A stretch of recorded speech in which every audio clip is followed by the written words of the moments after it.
الصراط المستقيم صراط الذين أنعمت عليهم غير المغضوب عليهم ولا الضالين آمين. Terima kasih dengan bacaan Roti kami terus dan untuk berkenan Allah selalu menurunkan rahmat dan keberkahan kepada kita semua dan apa yang kita panjatkan Allah secara kabul amin amin ya rabbal alamin. Untuk acara selanjutnya yaitu kajian kitab kuning akan disampaikan oleh guru kita Ustaz Jamal bin Bisri kepadanya waktu dan tempat yang persilakan. Allahumma shalli ala Muhammad. Assalamualaikum warahmatullahi wabarakatuh. A'udzu billahi samil alim minasyaitonir rajim. Bismillahirrahmanirrahim. Alhamdulillahilladzi hadana li hadza wa ma kunna linahtadiya lawla an hadana Allah.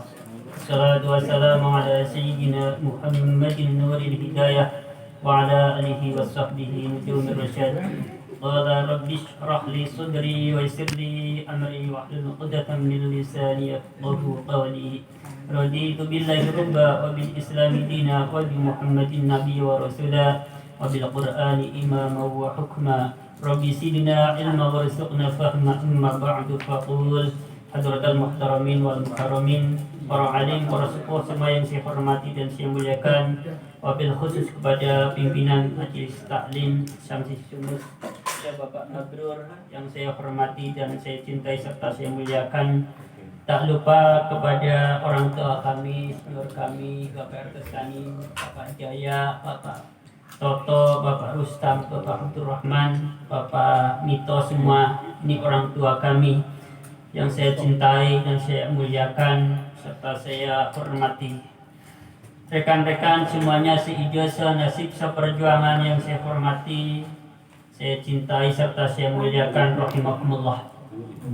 Saudaraku, mari kita sama-sama membaca hamdalah alhamdulillahirabbil alamin sebagai ungkapan syukur kita kehadirat Allah Subhanahu wa taala yang telah memberikan nikmat hidup yang begitu besar dan begitu banyak kepada kita sekalian.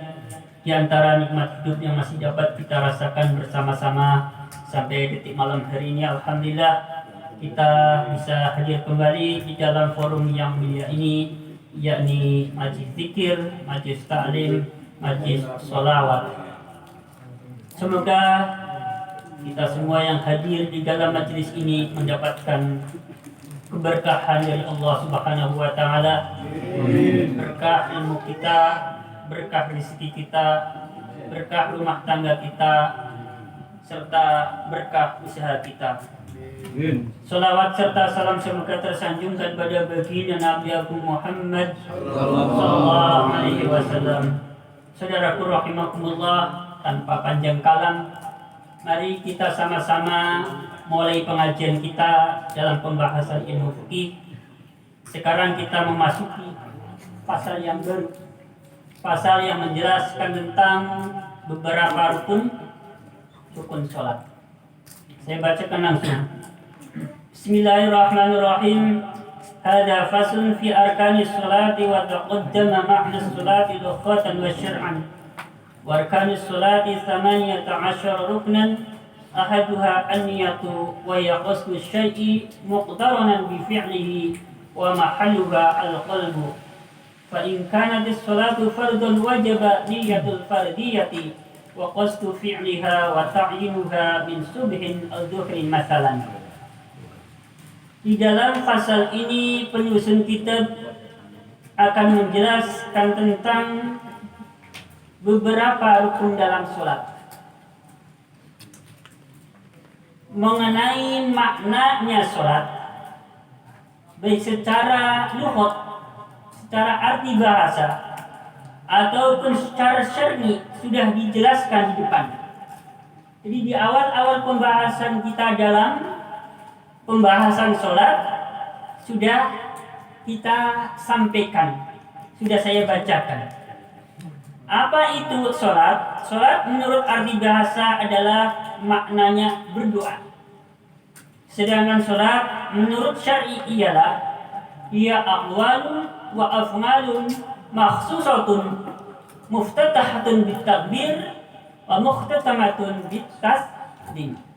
Sholat menurut syar'i ialah beberapa bacaan dan beberapa gerakan tertentu yang dimulai dengan takbiratul ihram ditutup dengan salam, itulah sholat.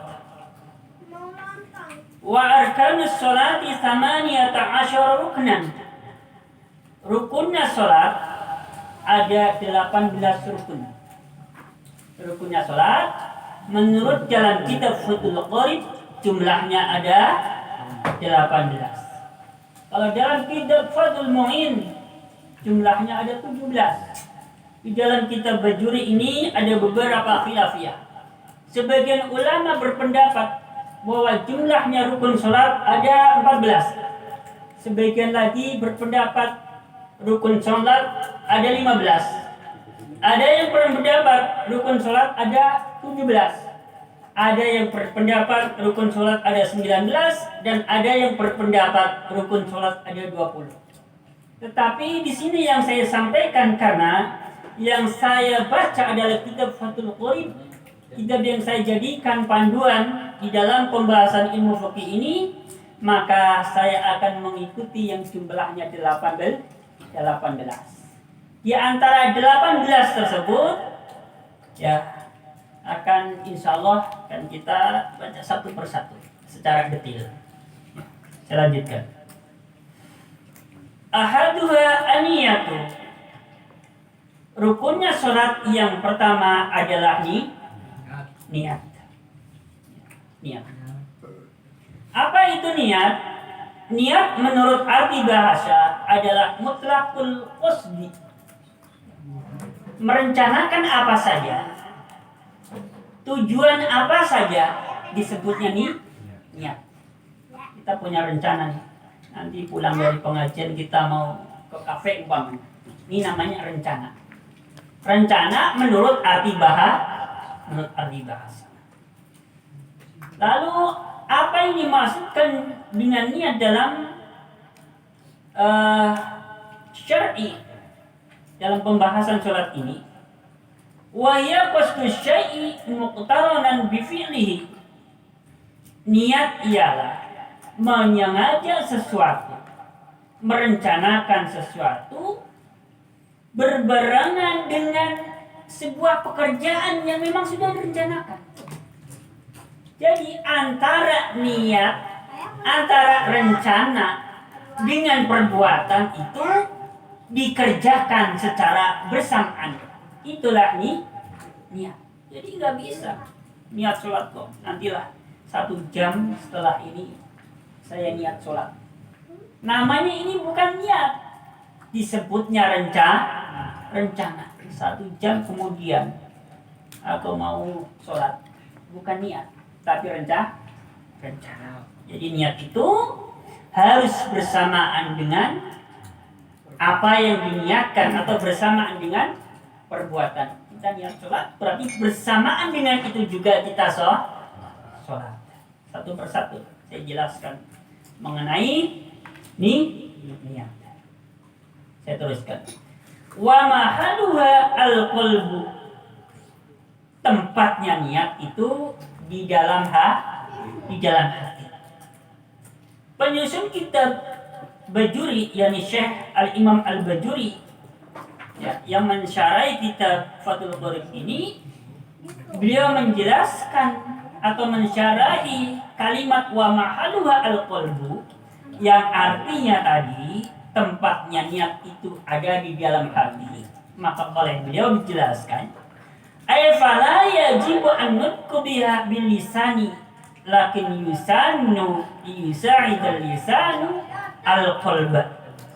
Kata beliau, oleh karena niat itu adanya di dalam hati, maka tidak wajib mengucapkan niat dengan lisan. Tidak wajib. Tetapi memang disunahkan mengucapkan niat dengan lisan. Jadi hukumnya sunnah. Tidak wajib. Nah, tujuannya apa? Kita melafazkan niat sholat. Yusa'idal lisanu al-qalba, supaya lisan kita ini membantu mengingatkan hati kita. Kita mau sholat apa? Supaya ingat, tidak ambiar. Ya. Jadi itulah pengertian tentang niat. Saya lanjutkan. Bismillahirrahmanirrahim. Wala ibrata binutqil lisani. Ini masih dalam kitab Bajuri. Bi khilafi ma fil qalbi ka'anna wa adh-dhuhra bi qalbihi wa sabaqa lisanuhu ila akhirih. Niat yang kita bacakan dengan lisan kita atau yang kita ucapkan dengan lisan kita ini tidak dianggap. Ketika apa yang kita baca dengan apa yang ada di dalam hati kita itu berbeda. Kok bisa? Contohnya begini. Jadi, kita ini sholat isya.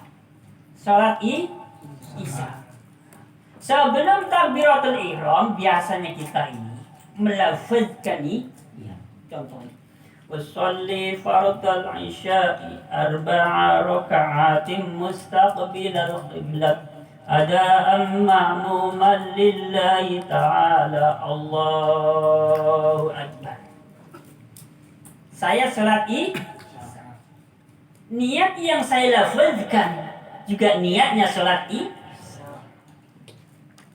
tetapi saat takbiratul ihram ini kan saatnya kita niat sholat bersamaan dengan takbiratul ihram. Saat itu juga kita niat sholat. Saya sholat isya, niatnya tadi yang dilafazkan niat sholat isya tidak benar. Tetapi justru yang ada di dalam hati saya ini niat sholat maghrib umpamanya. Niat sholat maka apa yang saya ucapkan dengan lisan saya tadi berkaitan dengan niat tidaklah dianggap. Saya tujuannya sholat isya kok niatnya sholat maghrib yang di dalam hati saya. Maka sholatnya yang model seperti ini sholatnya tidak sah karena niatnya tidak benar. Contoh yang pertama. Contoh yang kedua ini. Saya mau sholat isya. Sholat isya. Saya mau sholat isya jamaah sebagai makmum. Kok niatnya begini umpamanya ini. Wasalli fardal maghribi thalatha raka'atin mustaqbilal qiblat ada'an ma'muman lillahi ta'ala Allahu Akbar. Tujuan saya mau sholat tapi niat yang saya lafazkan niatnya sholat tetapi saat takbiratul ihram saya ingat bahwa saya ini sedang sholat isya. Berarti di dalam hati saya meniatkan sholat isya sesuai dengan sholat yang saya kerjakan. Contoh yang kedua ini. Walaupun bacaan niat saya tadi salah, tetapi karena di hati saya ini sholat niatnya benar, maka model niat yang semacam ini dinyatakan sah dan sholatnya sah. Jelas? Ya. Jadi masalah apa yang diucapkan dengan lisan kita ini berhubungan dengan niat tidak dianggap ketika apa yang dilafazkan dengan lisan dengan apa yang ada dalam hati kita ini tidak sama. Jadi yang dianggap itu yang ada di dalam hati. Jadi nggak apa-apa kalau niat ya yang kita bacakan itu salah. Yang penting yang di dalam hati ini yang benar. Saya lanjutkan. Masih berkaitan dengan masalah niat. Saya bacakan. Ini adanya di dalam kitab Kitabul Fiqh Alal Madzahibil Arba'ah. Saya masih menjelaskan tentang sunnahnya melafazkan niat dalam sholat. Jadi yang perlu diketahui bahwasanya melafazkan niat dalam sholat itu menurut siapa? Ini ada masalah khilafiyah, jadi harus saya jelaskan. Mazhab Syafi'i, mazhab Hambali semua sepakat bahwa melafazkan niat dalam sholat ini hukumnya tetapi bagi mazhab Maliki ada tafsir dirinci. Rinciannya begini. Yang pertama khilaful aula. bagi orang yang tidak memiliki penyakit was-was. Artinya khilaful aula, tidak bagus bagi orang yang tidak memiliki penyakit was-was melafazkan niat. Tetapi bagi orang yang memiliki penyakit was-was, maka disunahkan untuk melafazkan niat. Ini pendapat mazhab Malik. Kemudian bagaimana menurut mazhab Hanafi? Menurut mazhab Hanafi, persoalan melafazkan niat ini dipandang sebagai perbuatan bid'ah. Tapi tidak boleh dipotong sampai di sini. Ini masih mazhab Hanafi, ini masih mazhab Hanafi. Bagi orang yang memiliki penyakit was-was, maka akan sangat baik bila melafazkan niat. Jelas. Jadi kalau ada orang yang mengatakan wah itu melafazkan niat sholat itu bid'ah, tanya mazhabnya apa sampean mas? Tanya. Saya nggak punya, Dia kan enggak langsung. Iya. Yang penting kita tahu. Ya. Ini di kalangan ulama memang ada masalah khilaf. Kita kan sepakat bahwa mazhab kita adalah mazhab Syafi'i. Berarti jangan ragu di dalam kita mempraktikkan melafazkan niat dalam sholat. Sepakat mazhab Syafi'i, mazhab Hambali sepakat bahwa ini hukumnya sunnah. Jelas. Jadi harus jelas. Saya lanjutkan. Jadi kesunahan dalam niat sholat itu ada 4. Yang pertama, kita disunahkan melafazkan. Yang kedua, kita disunahkan mengaitkan lafal Allah dan lafal Ta'ala. Ya, mengaitkan lafal Allah dan lafal Ta'ala. Contohnya mengaitkan lafal Allah dan lafal Ta'ala di dalam niat sholat adalah usolli fardal maghribi 3 raka'atin mustaqbilal qiblat ada'an ma'muman lillahi ta'ala. Jadi mencantumkan kalimat lillahi ta'ala ini dihukumi sunnah. 2. Jelas ya? Kemudian sunnah dalam niat. Yang ketiga adalah menyatakan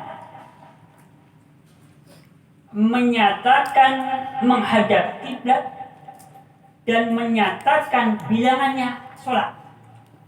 Ya, berarti mencantumkan kalimat kiblat dan mencantumkan bilangan sholat. Contohnya, usolli fardul isya'i 4 raka'atin. Berarti mencantumkan bilangan sholat.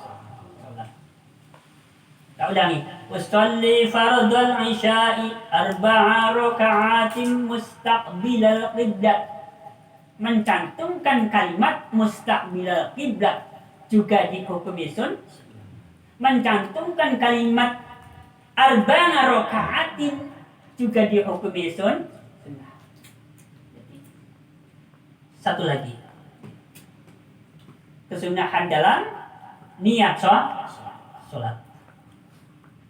Yang satunya juga disunahkan menyatakan sholat ada atau qada.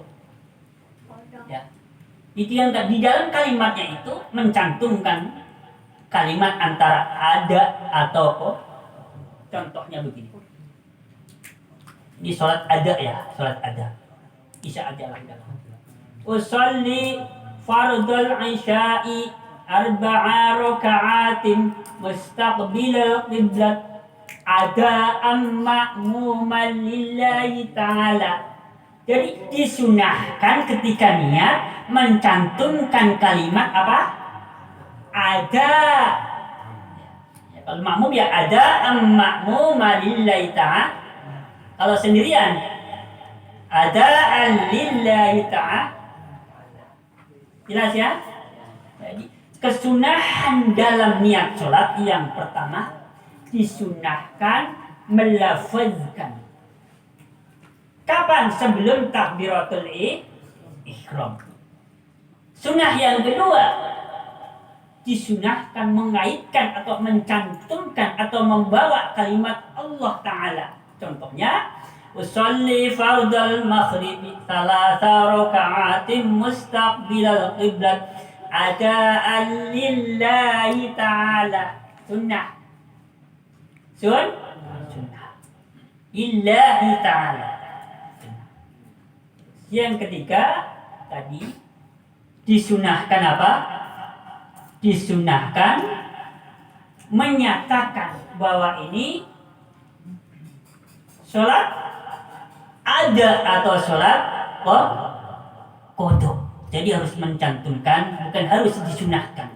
Contohnya tadi, sholli fardal maghribi thalatha raka'atin mustaqbilal qiblat ada'an lillahi ta'ala. Ini kalau sholat ada. Jadi sunnah. Jadi apa yang telah diajarkan oleh guru-guru kita saat kita masih ngaji di musola nih, masih jadi anak-anak kecil nih, kita semua nih masih ngaji apalan bahasanya kalau di kampung. Belum ngaji ikro, bang, belum sampai ikro, turutan kalau zaman dulu. Iya, turutan zaman dulu. Belum, masih apalan. Oleh guru kita di musola, di masjid dibimbing, ya, niat sholat bagaimana? Kalau Isya bacanya usolli fardal isya'i arba'a raka'atin mustaqbilal qiblat ada'an lillahi ta'ala Allahu Akbar. Ini sudah sesuai dengan apa yang dalam kitab fikih Fathul Mu'in. Ya, jangan diragukan. Itu, kalau ada yang di buku-buku pasolatan, insya Allah kurang lebih kalimatnya seperti itu. Jangan ragu Mas Rikin. Ada di dalam kitab Ingatul Thalibin, jangan ragu. Ya, kalau yang menanyakan, ya ini sumbernya dari mana? Sebutin saja. Ini diambil dari beberapa kitab fikih. Nah, kayak gitu saja udah beres. Ya. Ini persoalan nih niat dalam sholat. Saya lanjutkan. Bismillahirrahmanirrahim. Bismillahirrahmanirrahim. Wan nutqu bilisani laisa biniyatin. Di dalam kitab Fiqh Al-Madzahibil Arba'in dikatakan bahwa melafazkan niat dengan lisan. Ya. Jadi apa yang kita bacakan dengan lisan tadi, usolli fardal maghribi misalnya, itu bukan niat. Bukan niat. Jadi enggak cukup dengan usolli fardal maghribi sampai kelar sebelum takbir, tetapi ketika takbiratul ihram tidak niat, enggak cukup. Jadi yang paling penting adalah saat takbiratul ihram. Jadi seumpama tadi usolli fardal maghribinya sebelum takbiratul ihram tidak dibaca, sah. Tapi kalau dibalik, walaupun keras bacanya sebelum takbiratul usolli fardal isya'i kencang, tetapi saat takbiratul ihram di dalam hati tidak diniatkan sholat, tidak sah. Karena apa? Karena memang tempatnya niat itu adanya di dalam hati. Apa yang kita lafazkan dengan lisan kita itu tidaklah dianggap. Hanya sekedar membantu mengingatkan hati kita supaya tidak ambiar Pak RT. Ya, supaya tidak ambiar. Kemarin ada pertanyaan dari Pak RT. Ya, bagaimana salat kita tidak khusyuk? Ya, salat kita tidak khusyuk. Ya, jadi saya membaca di dalam kitab Ihya Ulumuddin dan juga di dalam kitab-kitab fikih yang lain. Maka tidak disyaratkan khusyuk dalam sholat itu dalam keseluruhan sholat dari mulai takbiratul ihram sampai salam, tidak disyaratkan sebagai sahnya sholat. Jadi artinya apa? Kalau ada orang sholat kok tidak khusyuk, itu bukan berarti tidak sah. Sholatnya tetap sah. Ya. Memang kita dianjurkan walaupun sedikit itu ada utur, ada kekhusyuan dalam sholat. Di mana saat-saat kita dianjurkan untuk khusyuk atau khudu dalam sholat, posisinya atau utamanya saat takbiratul ihram itu. Masalah nanti setelah takbiratul ihram Allahu Akbar langsung biar sholatnya tetap sah. Jangan ragu-ragu Pak RT. Ya. Dikatakan di sini itu sangat sulit sekali untuk diterapkan kepada kebanyakan manusia. Mungkin ada sebagian orang yang bisa khusyuk dari awal sholat sampai selesai sampai akhir. Itu sebagian sedikit sekali. Oleh sebab itu para ulama ahli fikih sepakat bahwa khusyuk dalam sholat itu kalau memang secara keseluruhan tidak menjadi syarat sahnya sholat. Artinya walaupun tidak khusyuk dalam sholatnya tetap sah. Tetapi dianjurkan memang walaupun cuma 1 detik bahasanya, walaupun cuma 1 tek kayak gitu lah, agak khuturnya. Makanya kita saat takbiratul ihram itu betul-betul ditekankan. Ditekankan. Ya, ini barangkali yang bisa saya sampaikan ya untuk materi pembahasan mengenai beberapa rukun sholat. Ini masih pembahasan seputar niat sholat. Kalau ada barangkali ada yang minta diperjelas lagi, kalau memang itu bisa langsung saya jawab. Tetapi kalau memang perlu penjelasan lebih detail, saya sampaikan pada pertemuan yang akan mendatang. Ada nggak? Itu apa tadi Ustaz Iya. yang apa disunahkan menyebutkan itu diucapkan apa di hati? Nah, kalau masalah ucapan kan itu memang untuk membantu. Ya. Secara otomatis kalau kita baca itu nanti harapannya di hatinya juga begitu. Ya. Jadi memang lisan kita untuk menuntun hati kayak gitu. Ya. Itu disunahkan saja. Jadi misalkan tanpa mencantumkan kalimat itu sudah sah sholatnya. Jadi untuk lebih lengkap. Disunahkannya yang di hati apa yang di lisan? Ya begini ya. Yang jadi pertanyaan disunahkannya di niat itu kan ada 4 tadi ya. Ya. Itu tuh yang di lafaz apa yang di hati gitu. Ya begini. Disunahkan di lafaznya. Karena lafaznya itu nanti akan membimbing hati. Begitu. Ya.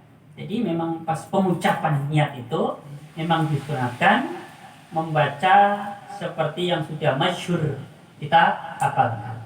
Tapi masalah di hati nanti otomatis mengikuti. Ya. Kalau toh tidak persis seperti apa yang kita baca, yang penting jangan salah niat ini sholat apa, tidak sah. Ya. Misalkan tanpa takbir kan sangat sulit. Makanya takbirnya dipanjangin supaya apa? Supaya bisa hudur, supaya kita di dalam niat juga bisa selesai. Kayak itu. Memang saat itu kita berusaha untuk bisa hudur saat takbiratul ihram supaya bisa khusyuk. Ada lagi? Ya. Kalau kita ngejar-ngejar berjamaah nih, Ya. ketinggalan. Ya. Pas mau kita takbiratul ihram, Ya. kalau ruku aja. Ya. Kan mau lihat itu kan lama ya. Ya. Kita tahu begitu datang Allahu Akbar, langsung ikut ruku gitu. Ya. Tanpa niat pasti itu. Udah ketinggalan lah niatnya itu. Dalam Begini. hati udah ketinggalan. Jadi dalam hadis Nabi yang kitab Riyadhus Shalihin, maka kita dianjurkan ketika akan mendatangi majelis kebaikan, entah itu sholat jamaah, entah itu pengajian, dianjurkan untuk tidak tergesa-gesa. Ya. Untuk tidak tergesa. Kalau anjurannya untuk tidak tergesa-gesa, ya berarti nanti sedapatnya aja. Setelah kita merasa nggak usah ngejar target Islam. Aku harus ikut ke rakaat yang ini harus dapat. Nggak usah memaksakan. Sebenarnya. Lari. Iya. Itu ikut ruku kan Iya. pasti hatinya nggak Karena apa? gerak. Karena dampaknya kalau terlalu buru-buru, apalagi ini kaitannya dengan masalah sholat, dikhawatirkan niatnya itu belum rapi, belum pas. Jadi sedapatnya saja lah, sedapatnya. Jadi nggak usah mengejar target, misalkan saya dari rakaat pertama sampai keempat terus ikut imam, nggak harus. Lagi. Pak Jaya biasanya. Ya, tadi berkaitan dengan Kang Dede tadi. Iya. Ini termasuk pengalaman pribadi juga ya. Iya. Ketika saya sering ketinggalan sholat, Iya, iya. makanya kita udah ketinggalan. Iya. Kan yang terpenting kan tadi surat Al-Fatihah kan kalau boleh ketinggalan. Iya, iya. Ketika kita datang terakhir, Iya. artinya yang ini kita tidak ketinggalan ruku kan. Nah, makanya tadi kita Iya. sering tergesa-gesa kan. Iya, iya. Nah, ya sebaiknya kita tumanina apa menunggu. Ya sebaiknya kalau mengacu pada hadis Nabi tadi yang ada dalam kitab Riyadhus Shalihin, kan memang kita dianjurkan ketika mendatangi majelis kebaikan, entah itu sholat, entah itu majelis taklim, untuk tidak tergesa-gesa. Ya, di situ manfaatnya atau hikmahnya supaya kita bisa lebih khusyuk kalau ini sholat. Kalau zikir ya otomatis supaya kita bisa khusyuk. Ya sudah sedapatnya saja, yang penting jangan maksakan. Karena kalau maksakan nanti tumakninah nggak ada dan bisa jadi dikhawatirkan niatnya juga belum rapi. Ya, belum pas. Seringnya ngejar rukunya itu. Ya itu. Karena kan kalau ketinggalan ruku kan Iya. sampai kira-kira kita udah kayak Ya karena kita masih pakem dengan istilah ngejar target ya. Iya. Iya.